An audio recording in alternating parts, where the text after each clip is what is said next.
Hello! So you want to get back into playing Metin2? What an excellent idea, but it can be confusing. So in this video, let me show you everything that you need to know. The first thing you see when you open up the game is the server list, and while we don't have time to go through all of the specific servers, in my opinion, Tigerghost is the absolute best one. Unfortunately, it is also the most tedious one to get access to. You see, you're gonna need to get a code from a streamer to be able to enter this server. And while this sounds tedious, and it is, there is also some clear benefits to it. You see, by having this barrier of entry, there is very few bots here. And that means a more healthy market and a more active and engaging player base. And let's not forget all of the special events that runs on the Tigerghost server on a daily basis. So you chose a server, good job. Now when you have created a character and load into the game, you're gonna be met by this huge menu. In my opinion, just close it down, there's way too much information for a new player here. If you have made your character on the Tigerghost server, you're gonna have access to a few perks when you start off. The first perks can be found in your item shop storeroom. The second perks can be found in the item shop. And if you click on all items, you will see wind shoes and a horse that you can grab completely for free. The wind shoes you can grab every 24 hours, by the way. The first core changes I want to talk about is best shown by the mobs. So let's head over to some of the wolves. So we're gonna find the first major change from 2009 Metin2 by pressing N and opening your missions tab. You see, in this tab you have these game missions, and if you click on game missions, you're gonna find the quest called Weapons for Young Heroes. And this quest will offer you 2 weapons. Depending on your class, some classes get offered free weapons, of course. And now you're thinking, wait, Metin2 is gonna offer me weapons for free? And yes, every 10 levels you can click on this quest again to get a new and better weapon. You can do this all the way from level 1 to level 70.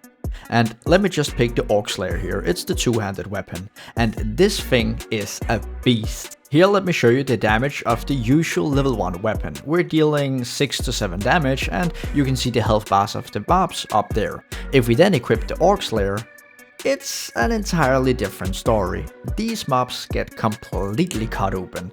Look at these wolves, for instance. Boom, bam, pow. Now getting these weapons might seem like a weird choice, but I'm gonna have a few more thoughts about whether if this is a good thing or a bad thing later on in the video, but spoiler alert, I actually think it's quite healthy. The next major change can be found by pressing K on your keyboard, and this is gonna open this menu called Auto Hunt. And now you're probably thinking, what the frick is going on here? And yes, you are actually able to make your character attack by itself. So if I press on here and click start, look at what my character is gonna do. I'm not touching the keyboard at all here. It's just attacking the mobs completely by itself. Now, it's not gonna pick up any of the items that's gonna drop, and there is also some further mechanics that you can get by purchasing the paid version of this. And don't worry, we're gonna get back into this later on. But this is also one of those changes that a lot of people might think is extremely weird looking from the outside, but it actually has a lot of benefits to it. Let's quickly look at what else is in your inventory when you create your character. Now you have some attack speed potions and some movement speed potions, but the big thing is the potion of wisdom. You see, this potion is a 3-hour potion that doubles the amount of XP you're gonna get from mobs. And do not underestimate how much this actually is. Take a look at how much XP I got from killing 1 pack of wolves here. Almost an entire level. If you still haven't created your account, please consider signing up using my link down in the description. In this way you can support the channel completely for free. And by the way, you still need to sign up this way if you want to get access to the Tigerghost server. So thank you very much. Now before we move on with the guide, let me address the big elephant in the room. Is Metin2 pay to win? And the answer to that question is yes. Because here's the thing, you can spend real life money to get dragon coins, and these dragon coins can get you a lot of things that can make your life a lot easier. But the important factor here is that you don't need to spend any of your own money if you don't want to. You can just as well farm in-game and purchase the dragon coins from other players. Now as you can see here, I quickly jumped onto my main and went to the Bazaar. But look at it, what is a Bazaar? Don't worry, I'll show you later, don't worry. But here you can see this guy selling 50 dragon coins for 4 ones and 30 KK. This is a little bit more expensive than usual. These are only worth like 4 ones. And if you're efficient, do you get it? Then you can make 4 ones in just about 1 hour. Now, the most noteworthy things that you can spend these dragon coins on is the enhanced auto hunting, which allows you to use potions and skills while auto hunting. It's the thieves gloves that make stuffs drop from mobs a little bit quicker. And then it's the fish books, which allows you to catch more rare fish. You can also, if you wish, spend some of the dragon coins on costumes which can have temporary bonuses, which is also neat. Now, it's completely up to you to decide if you think this is pay to win. Of course, some of these game enhancing features is pretty much necessary if you want to be competitive, but since you can purchase it off of other players by never spending real money yourself, it kind of just blends in as a market feature, but I mean, you decide. Okay, moving on. So the reason we stood next to Mr. Uriel here is because he has a very special buff that you need to know about. When you press on Uriel, he offers you the Power of Wisdom quest, and this is a repeatable quest that you can take every 2 hours. And what this thing does is that it gives you 150% increased XP for the next 2 hours. So whenever you want to go out and level, make sure that you talk to Uriel, because he's gonna give you a fat XP boost from it. Now, let me also quickly note, the higher level you're getting, the lower the Uriel buff is going to be. Just so if you get up to level 50 and now it's only 100% buff, well, that's the reason.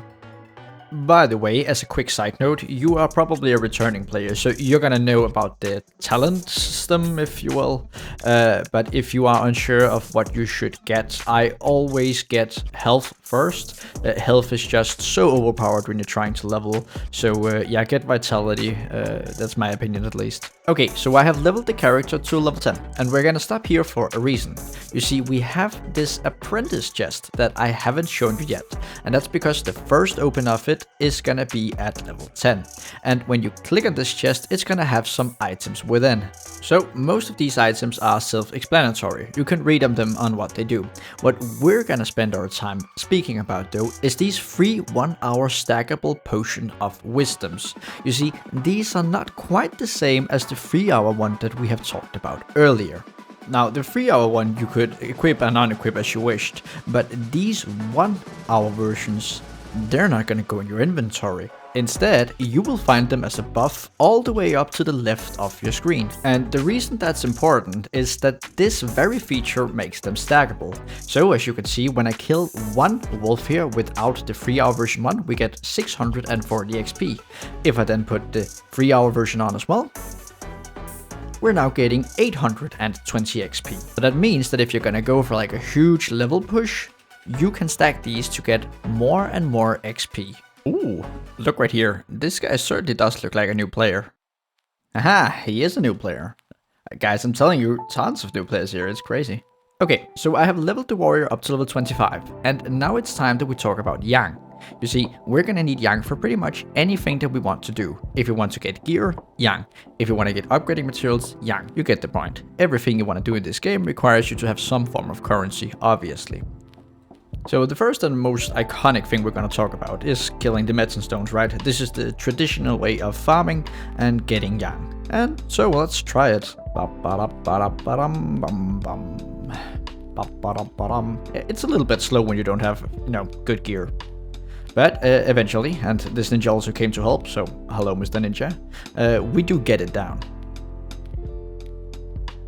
So the profits of killing this Metin stone is just around 1kk. We get this Indigo Wolf skill book, which is worth maybe 500k on a good day, and then you get this evasion stone, which is also worth 500k, so 1kk. And that's not necessarily bad, but as you will see, there is way easier methods of getting actual cash here. Now, killing Metin stones can most certainly be profitable, but you should see if you could combine it with some of the events going on, because in that way you're gonna get real money. On my way over to the old lady, where I'm gonna show you trick number 2, I ran straight past this guy, Alchemy or something, and he looked like a new player, so I had to ask him, and wouldn't you know it, he is indeed a new player, started 4 days ago. That's sick, man.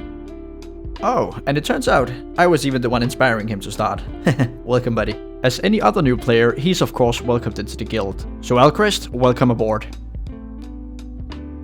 Now, the initial plan was to just give him a few XP rings to help him level up, but as we were chatting, he asked me about the white tiger, and I just couldn't help myself, so I told him to meet me by the teleporter to the Bazaar. But look at it, boss, you still haven't told us what the Bazaar is. We'll get to it, don't worry. I head to channel 1 to purchase the tiger, and we meet back up again in channel 2, and, you know, if you ask me, he's looking pretty damn sick with this white tiger, so welcome aboard, buddy. Now, where were we? Oh yeah, we're heading to the old lady, because I'm going to show you another way you can make an easy 50kk to 1-1 as a new player. The reason we stopped at level 25 is because this is the level that you need to get the quest Revenge of the Ring Trader. Now, this mission requires you to go out and kill 30 Jin Hees. The quest can be done in just about 30 minutes, maybe up to an hour depending on how efficient you are. Now, the Jin He can be found in one location here in the Blue Kingdom, and that's all the way down to the south. I'm gonna show it here on the map, as you can see. And remember, the Jin He spawns on every single channel, so once you have killed it in one channel, you can just swap and kill it again. But the secret tech is actually to head to the Red Kingdom. And the easiest way to get to the Red Kingdom is through Mount Sohan, and you're gonna need to take the portal that's all the way down to the south. Once you get to Red Kingdom, you can go to the southwest and find another location for the Jin He spawns. And you will also find Jin He all the way up to the northwest. Now, Yellow Kingdom also has 2 spawns for it, but in my personal experience, I think it's easier to farm in the Red Kingdom. But I guess if this video becomes popular, you're gonna have a problem, so maybe try Yellow Kingdom. I just loaned a little bit of footage for one of my old videos. Once you have killed the 30 Jin Hees, you can go back to the old lady and get your engagement ring quests. And now you can go to the Bazaar to put it up for sale. Don't worry, I'm not going to do the thing again. Now, I would recommend that you sell the ring for 50kk if you're in a rush, or 70kk if you got some time to spend. And that's actually some pretty good cash once you're a low level player. By the way, what am I gonna get from this stone? Come on, come on, come on. Well, yeah, okay, we got Spirit Stone, so that's 500k, I guess. Yeah, what are you gonna do? Now, there's definitely also other ways that you can make money. On Tigerghost, for instance, you have 2 events going daily. The first one going from 4 to 8 PM, and the next one going from 8 PM to 12 PM. The events differ constantly, but here you can see the list of all of the events going on in February 2026. Most of the events evolve around killing Metin stones, so when you kill a Metin stone, you have a chance to drop one of those items. Just to give you some examples, in this video I'm farming for the concentrated reading, and again I kill a Metin stone and here it drops. And that's really good because this concentrated reading alone is worth 80kk. Here I'm farming for the Moonlight chests, and the Moonlight chests are one of the only daily events that doesn't drop from Metin stones. It simply drops from mobs. And in this specific video we were farming in the Ape dungeon, and as you can see we got a Moonlight treasure chest, so that was pretty good. I am also farming for the inventory expansions that just give you more backspace, so yeah, as you can see, also drops from a Metin. Now, if I were to rank them, the 2 big events to make money from is the concentrated reading event, and then is the jigsaw fishing event. Now, I already showed you how to participate in the concentrated reading event, but let me also show you how you can do the jigsaw event. We're gonna take a little bit more time here because this is where the true money can be made. The jigsaw event is a fishing event, and the idea is every single time you catch a fish, you're gonna get 5 Tetris pieces. You then use these pieces to play a game of static Tetris, pretty much. You're gonna get a random Tetris block from one of those chests, and your goal here is to fill up this entire menu using as few blocks as you possibly can. Whenever you fill up the menu, you're then gonna get a golden fish chest, and it's either gonna be small, medium or large, depending on how good of a job you did. These chests will sell for between 6 and 7kk and open. That means that if you got a medium chest, you're gonna be able to sell that for between 12 and 14kk. If I'm really trying, I can make about 4 ones an hour using this event alone, which makes it by far the best Yang farm there is. By the way, speaking of Jigsaw, look at how many people that's doing the event right now. This is just in this one location in channel 1. Remember, there is 6 channels, so this event is super popular, and it's super popular for a reason. It's so goddamn profitable. So it's also a good chance to be a little bit social, you know? Yeah. Now this next way of making money, I would really only recommend doing once if you need a little bit of cash, because it is extremely degenerate. It's very efficient and very effective, but it's so boring. You're gonna start by running over to the weapon dealer, and from him you're gonna purchase the level 36 cat bite knives, okay? You're gonna go up to the alchemist and you're gonna click on the quest called a new technology. Then you're just gonna click OK on the text boxes, and then you're gonna take these knives that we have bought and just drag them all the way over the alchemist. When you drag the knife over the alchemist, it's gonna give you anywhere from 0 to 12 energy fragments. And once you have made a stack of 200 energy fragments, you can go straight to the Bazaar and sell it for anywhere between 6 million and 8 million. That's insane. Now, of course, you're also going to spend a little bit of money purchasing the knives, but overall the profit here is immense. Alright, so we have spoken about how to earn money in Metin, and take a look at this clip right here. Do you see anything that's missing? Well, if you played back in the day, you would know that the blue map would be completely full of shops everywhere. But to combat that, they have now made the Bazaar. And this is a common place where any kingdom can trade with each other. And look at how many shops there is. Are you impressed? Well, look what happens when we move closer in. The shops are completely everywhere. It's humongous. It's absolutely insane. Pretty much anything that you can think of is being sold here.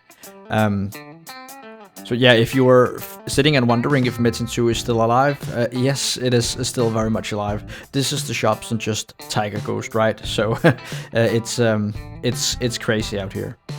Now, of course, it's pretty much impossible to really find whatever you're searching for in a system like this. Unfortunately, there is only two real solutions here. The first and free solution is using a website, and this website is called Metin2 Alerts. Let me show you. So you simply Google the website. You will then need to click on the trading class. And in here, you can search in real time what shops are available and what is being sold in these shops. Now, it's not 100% precise, but it's pretty damn precise. Say that we're looking for a full moon sword +9, for instance. We can just set the different criteria and click search. And here we can see what full moon swords are being sold on the market currently. Unfortunately, this does not help us find the item. But at least this way we can see what's up. Now, there is always tons of nice people with trading classes there, so if you find an item on Metin Alerts, it's almost always possible to find someone that's willing to help you pick up that item that you need. And if you don't know where to look, you can just join my Discord, and I'm sure there's tons of people that wants to help out. Now, the trading class, which is what you need to purchase from Dragon Coins, you know, for real money, looks like this. And it's pretty much just a very basic system that allows you to efficiently search through all of the shops. We're not really gonna spend much time discussing how it works, but this is something you can get from Dragon Marks, and you get Dragon Marks after you've spent Dragon Coins. But yeah, this is just your options when it comes to finding and trading with other people. So moving on. Okay, so I have leveled Guide Log to level 30. And the reason we stop at level 30 is because this is when you unlock an entirely new system called Alchemy. And Alchemy is incredibly powerful. It is perhaps one of the most powerful upgrades you can give to your characters. Like, you can compare it to getting a new armor, for instance. It's completely huge. It's also a system that's introduced so late into the game's life that I believe that a lot of people that played back then might never have seen it before. And it can be a little bit difficult to understand if nobody explains it to you. Okay, so the actual quest is called Dragonstone Shard, and you can take this once a day. The quest asks you to go out and find 10 Dragonstone Shards, and these shards drops from mobs. The only real criteria is that the mobs is just around your level range. Now, the specific level range, I'm not entirely too sure, but I think if you're above or below 10 levels from your current level, you should be fine. The drop rates also varies a little bit depending on where you are. Some mobs are quicker to drop them than others, but in my opinion, don't think about it too much. Just make sure you pick up the quest and go out and kill some Metin stones or do whatever else you were gonna do anyways. And, you know, do the quest passively. So after a little while, I killed this big feller in map 2, and look what he drops. A dragon shard, yay! You need to drop 10 of these dragonstone shards to get 1 core draconis. Okay, so let me just jump on my main warrior here to show you this next part of it. Because I already have 5 core draconis farmed here, so it's just gonna speed up things a bit. And wouldn't you know it, we're not even logged in for 5 minutes before people whisper me. This is the benefit of being a YouTuber, so yeah, hello guys. Okay, so to open your dragon shard menu, if you will, you're gonna need to press O, and that's gonna open this alchemy page here. That's very good. Now when you click on the core draconis, it's gonna give you a random dragon soul thing here, and it can either be onyx, ruby, garnet, you know, all of these different pages are gonna be these different dragon souls. And as you can see here, I got a sapphire. When I click this, I'm gonna get a jade, and when I click it again, we're now gonna get a ruby. So that's how that works, okay? Now, the ones you're gonna get from opening these core draconis is all gonna be of the level rough. And to improve the level, you're gonna need to go back up to the alchemist and talk to him. When you talk to him, you're gonna click on Dragonstone Refinement, and that's gonna open up this new menu. Alright, so as you can see, the menu is opened and my alchemy page is also opened. And you can see that I am now highlighting all of my rough dragon sapphires, and by combining 2 rough dragon sapphires I have a chance to upgrade it. Now unfortunately this one failed. Whenever the process fails, you simply lose one of the rough dragon stones that you put in. So that means that I now have 1 less rough dragon sapphire. I then try it again and this time it succeeds. Very nice. So you can see I didn't get it back on the rough page. That's because it now went a level up and I now have a cut dragon sapphire, which is 1 level better. Excellent. And as you can see, the ones that I have equipped here, this one for instance is a mythic dragon jade. That means that this process has been done all the way up the levels to the highest level. Oh, I did a blunder. Every single time I've said level, I was supposed to say class, okay? So when it goes from rough to cut, it goes up 1 class, not 1 level. And that's because when you plus it, so your alchemy can be +1, +2, +3, +4, even also +0, just like the way your armor can. When you plus it like that, then it increases in level. It's just so very clear. Okay, so when you want to plus your alchemy, it's the exact same page and the exact same menu you open, the refinement window. This time though, you're just gonna click on level, and then you're gonna take in whatever dragonstone you want to upgrade. Let's just use this cut sapphire that we had, but then you're also gonna need 1 dragon bean. And you can get these dragon beans either from events, but you can also buy them from other players. You're then gonna click refine, and then there's a chance for it to succeed or a chance for it to fail. Pretty much just like when we upgraded the class. However, whenever you fail, instead of it being destroyed, it's simply gonna go down 1+. And let's not forget about the clarity level. So the sapphire that we just made is the worst type of clarity, which is matte.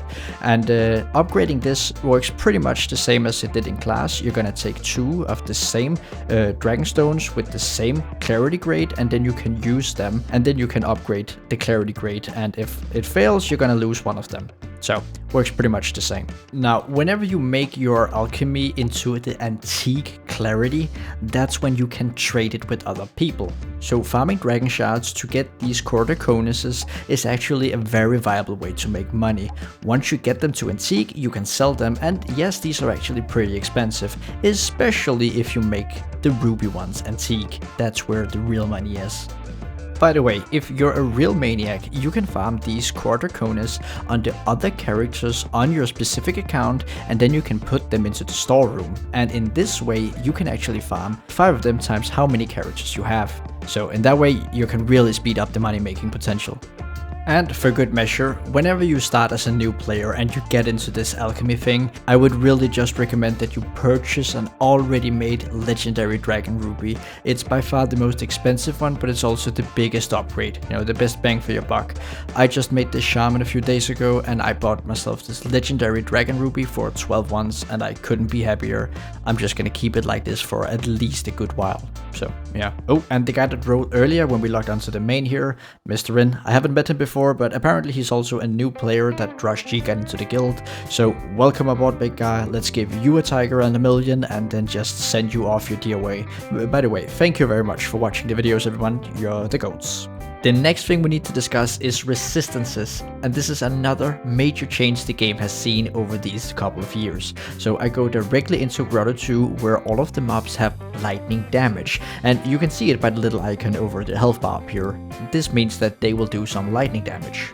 Now, with the gear I'm wearing right now, you can see that they deal around 200 to 250 damage on me. Now, take a look at my shoes. Do you see that it has 10% lightning resistance? If I then remove these shoes, look at the damage. It jumps up to 300 to 350.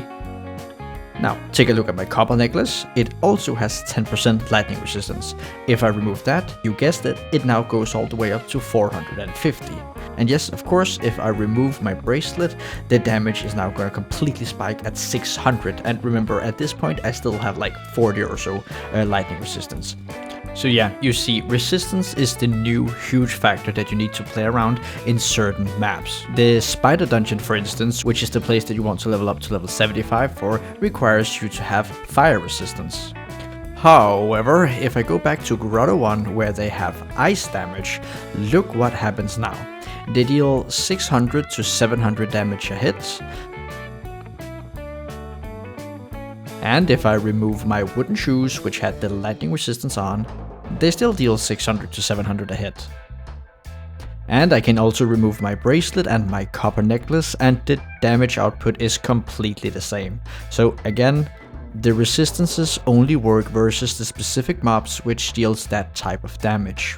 Okay, consider yourself enlightened. Now, I absolutely 100% do recommend that you take your time and just play the game like it comes, okay? So, run around the map 1, explore, kill Metin stones, maybe do all of the quests, you know? Just make sure that you do the things that you have fun with. However, I realize that it can be extremely overwhelming to be put into this world without having any kind of guideline. So, to those of you that really likes optimization, I'm gonna show you my personal opinion of the best route you can do as a new player to get up into levels, okay?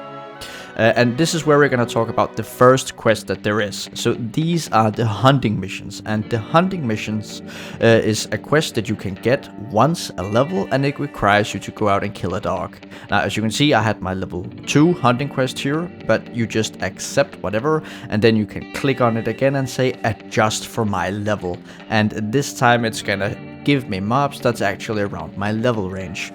Now, whenever you complete a hunting quest, it's gonna give you 15% XP flat, okay? So it's something that's gonna be pretty worthwhile doing when you get higher up into the levels. Alright, but straight to the optimal route here. So, in my opinion, you're just gonna completely skip map 1. The second you spawn in, because you have these overpowered weapons, you can actually go to map 2.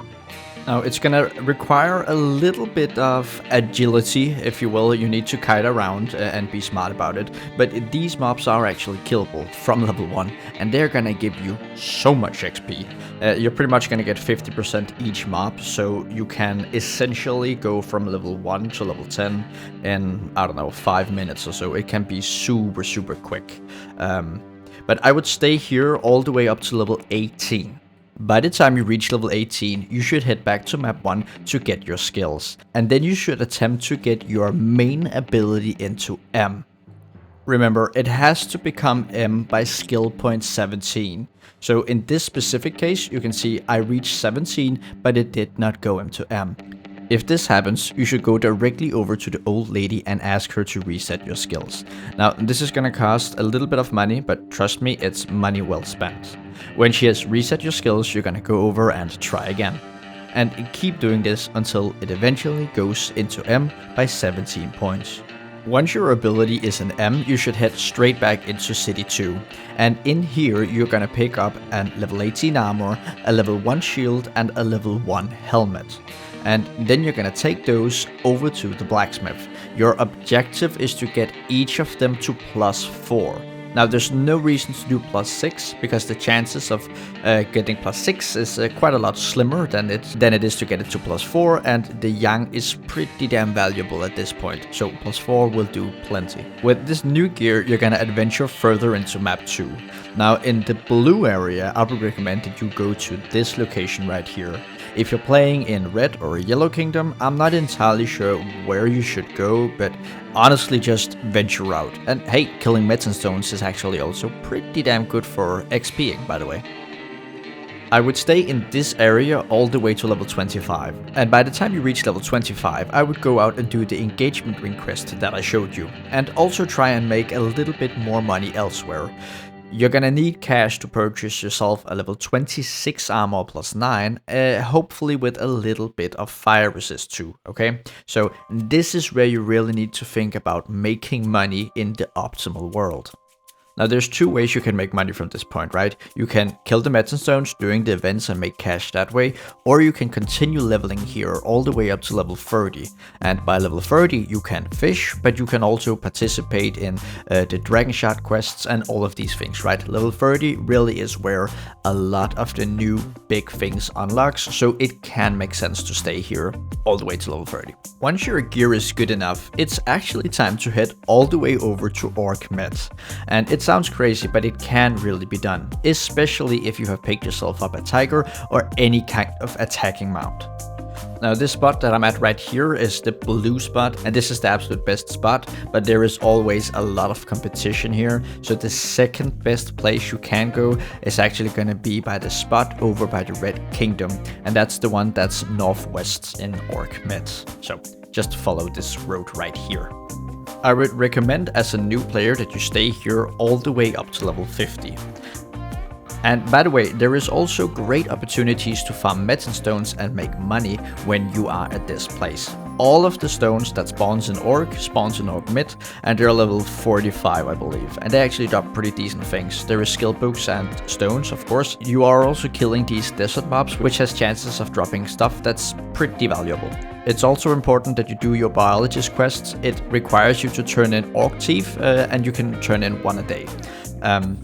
This is going to give you a permanent buff to your character and also allow you to take part in the different tombolas that comes throughout the year. Another great reason that we want to be in Orc Met all the way up to level 50 is because when we open the chest to level 50, it's actually going to contain 5 passage tickets, and we need these tickets to enter Spider Dungeon 2, which is the next spot we're going to go. Now the fastest way to reach the Spider Dungeon is by actually teleporting to Snakefield. Once you teleport to Snakefield, you can turn right around and you can walk straight through the portal.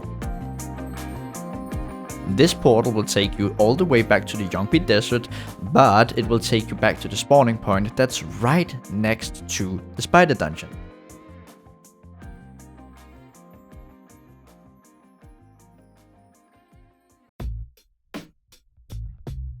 When inside the Spider Dungeon, you're just gonna run all the way down towards the end and then take a sharp left, and now you're just gonna continue all the way down again. When you reach the end, you're gonna see this NPC. When you talk to him, you can give him one of your passage tickets, and this will teleport you up to Spider Dungeon 2. And Spider Dungeon 2 is in fact the best place you can level all the way up to 75. I recommend once you get into Spider Dungeon 2, you should run all the way towards the end. Trust me, it's gonna make sense when you're in there, and that's where you will find the strongest mobs. But be careful. The Spider Dungeon 2 requires you to have a lot of fire resist, so do not go in there unprepared. This is really when you should have made enough money to have at least 50 or 60% fire resistance, okay? Okay, so that was 33 compact minutes of information. I hope, though, that you're gonna go into Mitten with the mindset of having fun. The game is extremely complex, and you're still gonna need a lot of help from other people. But remember, talk to people and ask for help. You're very welcome to join my Discord channel, where there is always people online to help you. But also, man, just write to someone in game and see. Ask them, well, what am I supposed to do after level 75 or whatever, right? People tend to be very nice, so take this as my highest recommendation. And to those of you Metin veterans that have still watched this video, please feel free to go down in the comments and tell me what I've missed. So in that way, if you're a new player, maybe scroll down to the comment section and hopefully there's gonna be some more information that you can grab down there. So yeah, best of luck and I will see you in game.